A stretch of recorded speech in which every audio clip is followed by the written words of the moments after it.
Listening practice. The last leaf.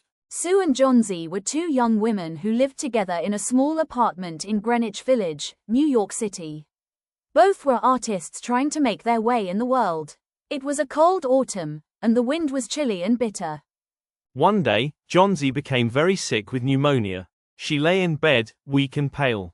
Sue took care of her, hoping Johnsy would get better. But Johnsy grew weaker each day. Johnsy began to say to Sue, "When the last leaf falls from that vine, I shall die too." Sue was shocked. She tried to encourage Johnsy, telling her to have faith and to try to get better. But Johnsy was determined. Days passed, and the leaves continued to fall, blown off by the cold autumn wind. Johnsy kept watching the vine, counting the leaves as they dropped. She whispered to Sue that when only one leaf was left, she felt the end was near. Sue became very worried. She spoke to their neighbor, an old artist named Behrman. Behrman was a gruff old man who had dreamed of painting a masterpiece but had never succeeded. He cared for the two young women. Behrman listened to Sue and understood Johnsy's despair. He promised to help somehow. The stormy weather grew worse.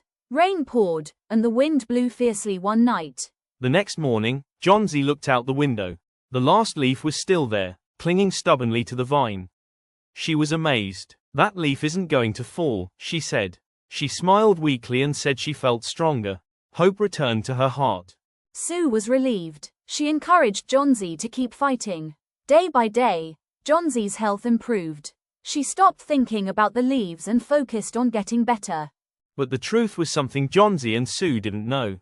The last leaf wasn't a real leaf. It was painted on the wall by Behrman during the stormy night.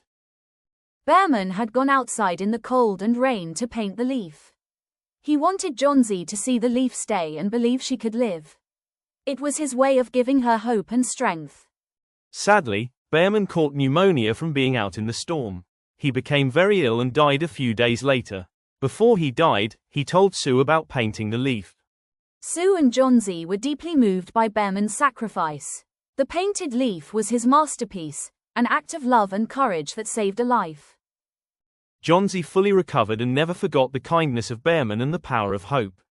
The last leaf on the vine remained a symbol of faith, hope, and selfless love. Once upon a time, in a small, modest apartment in New York City, lived a young couple, Jim and Della. They were poor but deeply in love. Christmas was just one day away, and Della wanted to buy a special gift for Jim, but she had only $1.87, all she had managed to save from scrimping every penny. Jim and Della each had one treasure. Jim had a beautiful gold pocket watch, passed down from his father and grandfather. Della had her long, silky, brown hair, which flowed like a cascade down her back. Della looked in the mirror and knew what she had to do. With a heavy heart, she put on her coat and hurried out to a wig and hair shop. She entered the store and offered to sell her hair. The woman at the shop examined Della's hair and said, "I'll give you $20 for it." Della agreed. Her beautiful hair was cut off and bundled away. She left with the money, rushing to find the perfect gift for Jim. She searched many stores and finally found it, a beautiful platinum chain for Jim's watch. It was simple, elegant, and perfect. It cost exactly $21. Della bought it and went home, proud and a little nervous. She curled her now short hair and tried to look cheerful, though she was worried about how Jim would react. She knew he loved her hair, but she hoped the gift would make up for it. That evening, Jim came home. He looked pale and surprised when he saw Della. He stared at her silently, and Della panicked. "Jim, I had my hair cut and sold it to buy your gift," she said. "It'll grow back. Don't be mad. Open your present." Jim smiled slowly and gave Della a package. Inside were a pair of ornamental combs, the very ones Della had admired in a shop window, made of tortoiseshell with jeweled rims. They were meant for her beautiful hair. Della cried but smiled, hugging the combs. Then she handed Jim the platinum watch chain. "Now you can wear your watch with pride," she said. Jim sat down and smiled gently. "Della," he said, "let's put our gifts away for now. I sold my watch to buy the combs." For a moment, they both were silent, then they laughed. Though their gifts were now useless, their love had never been more precious. They had sacrificed their greatest treasures for each other. Their love was deep, selfless, and pure. Oh, Henry ends the story by calling Jim and Della the wisest of all who give gifts. They were like the Magi, the wise men who gave gifts to baby Jesus, because they gave from the heart. It was a cold, windy night in New York City. A police officer was making his rounds on a quiet street. The shops were all closed, and the sidewalks were nearly empty. The officer walked slowly, checking that everything was in order. As he passed a darkened hardware store, he saw a man standing in the doorway. The man stepped forward politely and explained, "It's all right, officer. I'm just waiting for a friend. We made a promise 20 years ago to meet here tonight." The officer was curious, so the man continued. My name is Bob. 20 years ago, my best friend Jimmy Wells and I stood right here, at this very spot. We were both 18 then.